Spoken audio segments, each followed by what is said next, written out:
शुरुआत बड़ी खबर के साथ करेंगे। मुख्य निर्वाचन आयुक्त सुनील अरोड़ा बिहार आएंगे। लोकसभा चुनाव की तैयारियों के मद्देनजर उनका ये बिहार दौरा होने वाला है। 16 और 17 जनवरी को दरअसल मुख्य निर्वाचन आयुक्त बिहार में रहेंगे। लोकसभा चुनाव की तैयारियों की समीक्षा करेंगे। सीसी सभी जिलों के डीएम एसपी के साथ बैठक भी करेंगे आगामी चुनाव के मद्देनजर। तो ये बड़ी खबर आपको दे रहे हैं। हम आपको बता दें कि मुख्य निर्वाचन आयुक्त सुनील अरोड़ा बिहार आने वाले हैं। 16 और 17 जनवरी को दरअसल वो बिहार में रहेंगे और आगामी लोकसभा चुनाव की तैयारियों का एक तरह से खाका तैयार किया जाएगा। डीएम एसपी के साथ बैठक करेंगे सीसी। रुक करेंगे अगली खबर की ओर। बिहार के पूर्व गवर्नर सत्यपाल मलिक ने एक बार फिर नीतीश कुमार की शान में कसीदे गढ़े हैं। सत्यपाल मलिक ने नीतीश को सुलझा हुआ व्यक्ति बताया है, साथ ही उन्हें बेहतर प्रशासक भी करार दिया है। मलिक ने कहा कि नीतीश कुमार ने क्राइम को पूरी तरह कंट्रोल में किया है और उन्होंने स्किल डेवलपमेंट के लिए काफी काम किया है। सत्यपाल मलिक ने यह भी कहा कि बिहार में जो कृषि रोड मैप तैयार किया गया है वो कई मायनों में अलग है और अगली हरित क्रांति अगर कहीं आएगी तो बिहार में ही आएगी।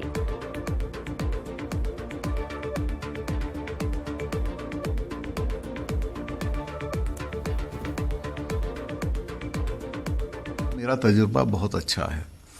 बिहार में सबसे अच्छी चीज़ तो ये थी कि वहाँ जो मुख्यमंत्री थे उनसे मेरा बहुत व्यक्तिगत अच्छा था और वो बहुत ही एक तरह से नो नॉनसेंस टाइप मुख्यमंत्री हैं। क्रिमिनल्स के खिलाफ हैं, किसी की मदद नहीं करते हैं क्राइम करने वाले की। और उनके आने के बाद बिहार में क्राइम लगभग ख़त्म हो गया है। अगर कहीं कुछ होता भी है तो आपसी रंजिश में मारकाट हो जाती है, लेकिन क्राइम एज सच जितने क्राइम सिंडिकेट थे, माफिया थे, सबको उन्होंने ख़त्म कर दिया। और वो कोई रू रियायत नहीं बरतते हैं अपने या पुराने में, अपने या पराये में, बिल्कुल ईमानदारी के साथ व्यवहार करते हैं।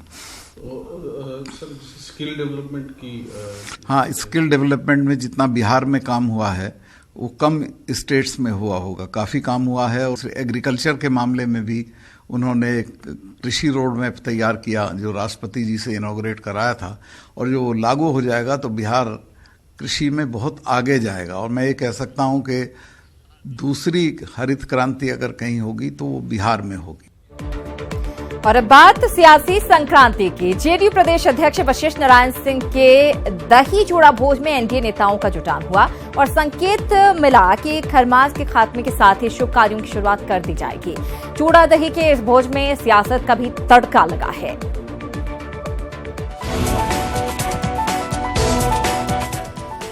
ये पॉलिटिकल संक्रांति की तस्वीरें हैं। हालांकि आयोजक ऐसा नहीं मानते, लेकिन इससे इनकार करते भी उनसे बन नहीं पा रहा।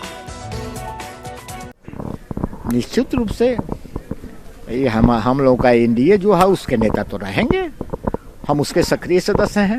उनकी रुचि तो होगी स्वाभाविक रूप से, लेकिन देखेंगे कि यहाँ डॉक्टर भी आ रहे हैं, देखेंगे कि यहाँ वकील भी आ रहे हैं, देखेंगे कि प्राध्यापक भी आ रहे हैं। तो इस दृष्टिकोण से इसका मूल्यांकन करें। मकर संक्रांति पर बिहार में दही चूड़ा भोज अलग ही महत्व रखता है और ये महत्व तब और बढ़ जाता है जब सत्ता पक्ष के पार्टी प्रदेश अध्यक्ष इसे आयोजित करें और सूबे के मुखिया से लेकर कई केंद्रीय मंत्रियों का इसमें जुटान हो। जेडीयू प्रदेश अध्यक्ष वशिष्ठ नारायण सिंह की तरफ से आयोजित दही चूड़ा भोज में एनडीए खेमा शामिल हुआ और न सिर्फ अपनी ताकत का एहसास कराया, बल्कि महागठबंधन की एकजुटता पर दही चूड़ा को लेकर ही तंज कस दिया। लालू प्रसाद यादव के घर पे चूड़ा दही का भोज नहीं हो रहा है। अब उनके घर का मामला है, क्या किन कारणों से उनके परिजनों ने नहीं आयोजित किया है। हालांकि कांग्रेस पार्टी कर रही है। मैंने एक पीड़ा में दूसरे को पीड़ा नहीं है, इस बात का एहसास तो महागठबंधन में हो रहा है। मकर संक्रांति पर दही चूड़ा भोज बिहार में अब पुरानी बात हो चुकी है, लेकिन इसकी शुरुआत का क्रेडिट जेडीयू खुद लेना चाहती है और इसे लेकर अन्य दलों पर चुटकी लेने से भी पीछे नहीं है। देखिए, आज आप जानते हैं कि आज से सूर्य भगवान उत्तरायण हो रहे हैं। पूरा का पूरा जितना शुभ कार्य है सब प्रारंभ हो जाएगा। वैसे हम लोग जनता दिल्ली में 365 दिन शुभ दिन मानते हैं और हम लोग कार्य करते रहते हैं। और आज का जो ये दिवस है, देखिए खास करके हमारे जो प्रदेश अध्यक्ष हैं आदरणीय वशिष्ठ बाबू, ये कई वर्षों से इस कार्यक्रम को कर रहे हैं। पहले ये दिल्ली में क्या करते थे, अब बिहार में कर रहे हैं। और समझिए हम लोग बस अब इनका पेटेंट कराने वाले हैं कि चूड़ा दही का अगर कोई भोज कराए तो उसका सर्टिफिकेट यहाँ से जरूर ले ले। 2019 से पहले बिहार में एनडीए का इस संक्रांति समारोह नई सियासत को जन्म दे रहा है, जिसमें एनडीए की मजबूती नजर आ रही है, तो महागठबंधन इस मौके पर खुद को असहज स्थिति में देख रहा है। न्यूज़ 18 के लिए पटना से रवि एस नारायण की रिपोर्ट। पटना में जहां वशिष्ठ नारायण सिंह के आवास पर दही चूड़ा भोज का आयोजन हुआ, वहीं केंद्रीय मंत्री राधामोहन सिंह के दिल्ली स्थित आवास पर मकर संक्रांति पर दही चूड़ा भोज का आयोजन किया गया, जिसमें एनडीए खासकर बीजेपी के तमाम नेता शामिल हुए। सियासी भोज में नेताओं ने चूड़ा दही का स्वाद लिया।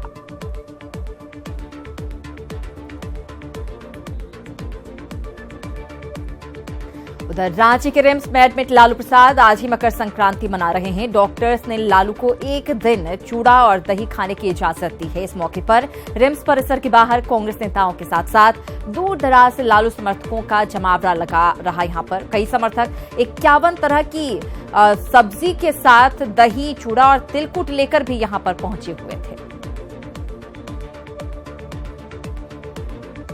राज्यपाल लालजी टंडन ने मकर संक्रांति के मौके पर राज्य के लोगों को शुभकामनाएं दी हैं। पटना में केंद्रीय मंत्री अश्विनी चौबे की तरफ से आयोजित परिवार मिलन समारोह में लोगों को संबोधित करते हुए राज्यपाल ने कहा कि मकर संक्रांति प्रकृति का महत्वपूर्ण पर्व है।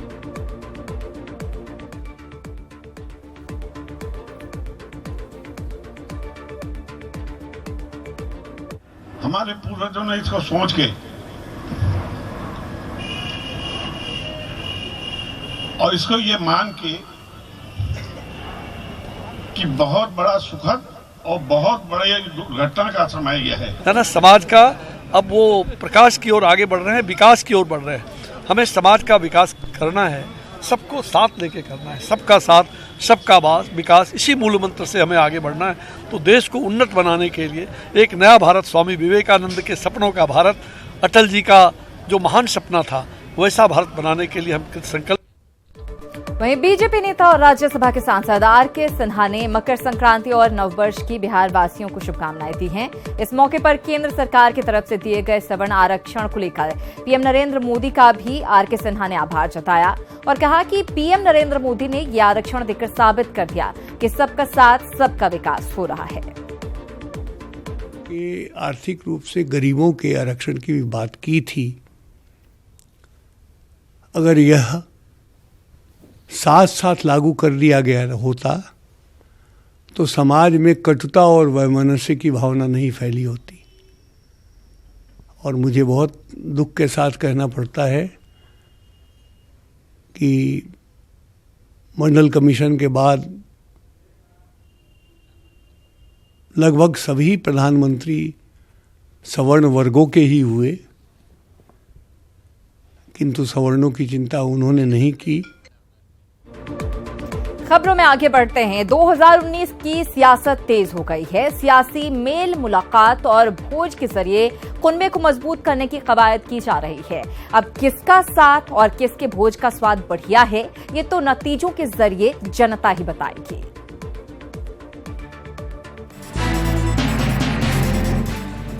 सियासी मेल मुलाकात की ये दो तस्वीरें जाड़े के मौसम में भी तेज हुई राजनीतिक गर्माहट को बताने के लिए काफी है।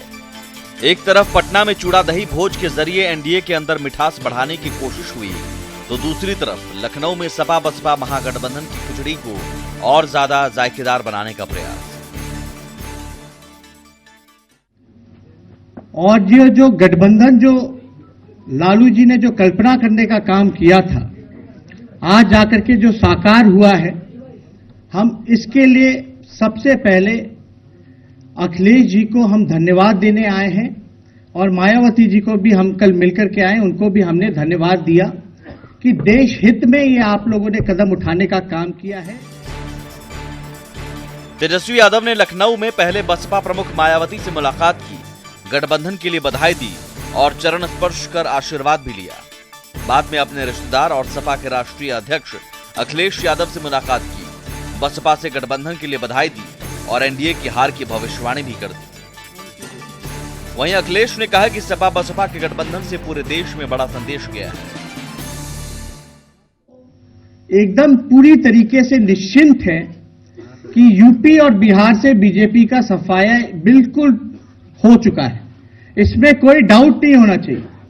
जब आप आए हैं और बधाई दी है तो जनता के बीच में एक संदेश गया है कि इस गठबंधन को सीमेंटिंग करने का काम और हम लोग करेंगे और आप लोग इसी तरीके से सहयोग देंगे तो जनता भी पूरी तरीके से खड़ी दिखाई देगी।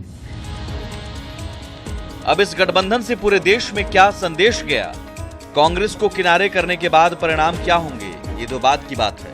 फिलहाल एनडीए को महागठबंधन की खिचड़ी का स्वाद तीखा लग रहा है। कल मैंने अपने ट्वीट में मैंने जरूर कहा है कि ये एक दो भ्रष्ट नेताओं का गठबंधन है। अगर आप मायावती जी की बात करें, आप अखिलेश जी की बात करें, ये दो ऐसे नेता हैं जिनके ऊपर आय से ज्यादा संपत्ति के अभी तक इनके ऊपर मुकदमे इनके ऊपर चल रहे हैं। तो ये दो ऐसे नेताओं का गठबंधन है, दो ऐसे मालिकों का गठबंधन है जिनके पास आय से ज्यादा संपत्ति है। ये यूपी की भी जनता इस बात को भली भांति जानती है और आने वाले समय में यूपी की जनता इस बात को मद्देनजर रखते हुए ही अपना मतदान करेगी। दर दर भटकने का मतलब ही है कि वह जानते हैं कि रिजल्ट क्या होने वाला है, हताश है, निराश है। खैर, चुनावी साल है तो ऐसे सियासी भोज, सियासी मेल मुलाकात और ऐसी सियासी खिचड़ी पकती रहेगी। लेकिन देखना तो ये है कि लोकसभा के रण में जनता विजयश्री का गुड़ खिलाकर किसके मुंह को मीठा कर दे। Bureau report, news 18। तो आगामी लोकसभा चुनाव को लेकर सभी अपनी अपनी तैयारियों में लगे हुए हैं, लेकिन किसको कितना फायदा मिलता है, किसको ज्यादा फायदा मिलता है, ये तो आने वाला वक्त ही बताएगा। फिलहाल अगली खबर की ओर रुख करेंगे। लगभग 3 साल पहले जेएनयू में हुई नारेबाजी के मामले में अब जांच पूरी हो चुकी है। स्पेशल सेल ने इस मामले में जो चार्जशीट दायर की है उसमें जेएनयू छात्र संघ के पूर्व अध्यक्ष कन्हैया कुमार सहित 10 छात्रों के नाम शामिल हैं। इस संबंध में दिल्ली पुलिस कमिश्नर और अभियोजन से जरूरी अनुमति ले ली गई है। कन्हैया के अलावा जो प्रमुख नाम इसमें शामिल हैं वो उमर खालिद और अनिर्बान भट्टाचार्य हैं। कन्हैया ने पुलिस की मंशा पर भी सवाल उठाए हैं। न्यायालय के द्वारा या दिल्ली पुलिस के द्वारा इस संबंध में मुझे अभी तक कोई सूचना नहीं मिली है, ना ही किसी तरीका का कोई समन जारी किया गया है। लेकिन अगर यह खबर सही है कि सचमुच पुलिस ने चार्जशीट दायर की है तो हम सबसे पहले जो है पुलिस को और मोदी जी को बहुत धन्यवाद देना चाहते हैं कि 3 साल के बाद जब वो जाने वाले हैं, उनकी सरकार जाने वाली है, तो इस मामले में चार्जशीट आई है। हालांकि हम लोग बार बार जो है 15 लाख रुपए, 2 करोड़ नौकरी, अच्छे दिन मांग रहे थे, लेकिन अगर सरकार ने चार्जशीट दाखिल की है तो हम इस बात की कड़ी निंदा नहीं करेंगे। और अगर आप पटना में रह रहे हैं तो अगले कुछ दिनों तक आपको माछ भात नसीब नहीं होगा। जी हाँ, पटना में मछली की बिक्री पर प्रतिबंध लगा दिया गया है। फिलहाल प्रतिबंध 15 दिनों का है। आंध्र प्रदेश और पश्चिम बंगाल से आने वाली मछलियों के सैंपल में दरअसल खतरनाक रसायन फॉर्मेलिन तय सीमा से ज्यादा पाई गई है। स्वास्थ्य विभाग का आदेश नहीं मानने पर 7 साल की सजा और 10 लाख रुपए तक का जुर्माना हो सकता है। पटना में मछली की बिक्री पर प्रतिबंध, 15 दिनों तक मछली की बिक्री पर रोक। आंध्र और बंगाल की मछली में जहर, मछली में फॉर्मेलिन मिलने के बाद फैसला। मछली खाने वाले सावधान, स्वाद के चक्कर में बिगड़ सकती है सेहत, क्योंकि पटना में आंध्र प्रदेश और पश्चिम बंगाल से आने वाली मछलियों में खतरनाक रसायन फॉर्मेलिन की मात्रा तय सीमा से ज्यादा पाई गई है। स्वास्थ्य विभाग ने 10 सैंपल की जांच कराई, जिसमें से 7 सैंपल में फॉर्मेलिन की मात्रा ज्यादा पाई गई। 10 सैंपल की जांच हम लोगों ने पटना नगर निगम क्षेत्र से कराई थी। 10 में से 10 सैंपल हेवी मेटल में पाए गए कि सब मछलियों में हेवी मेटल्स है, जो मानव के लिए जो परमिसेबल लिमिट है उससे कहीं ज़्यादा है। और 10 में से 7 सैंपल्स में फॉर्मेलिन की मात्रा अत्यधिक पाई गई। स्वास्थ्य विभाग को शिकायत मिली थी कि आंध्र प्रदेश और पश्चिम बंगाल से आने वाली मछलियों को ज्यादा दिनों तक तरोताजा रखने के लिए कारोबारी फॉर्मेलिन का लेप लगाते हैं। ज्यादा दिनों तक लेप लगा होने के कारण धीरे धीरे वो मछली के शरीर में घुल जाता है, फिर वो मछली खाने वाले इंसान के शरीर में चला जाता है। ऐसे में फॉर्मेलिन वाली मछली खाने से कैंसर, निमोनिया, हेपेटाइटिस, ब्रोंकाइटिस जैसी गंभीर बीमारी हो सकती है। फॉर्मेलिन का असर किडनी और हड्डी पर भी पड़ता है।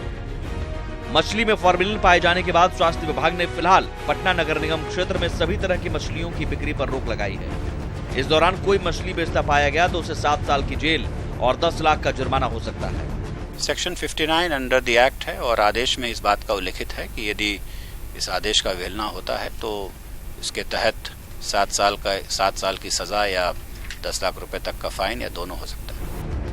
फिलहाल मछली पर बैन 15 दिनों के लिए लगाया गया है। लीगल सैंपल की रिपोर्ट आने के बाद फैसले की समीक्षा की जाएगी। रजनीश, न्यूज़ 18, पटना।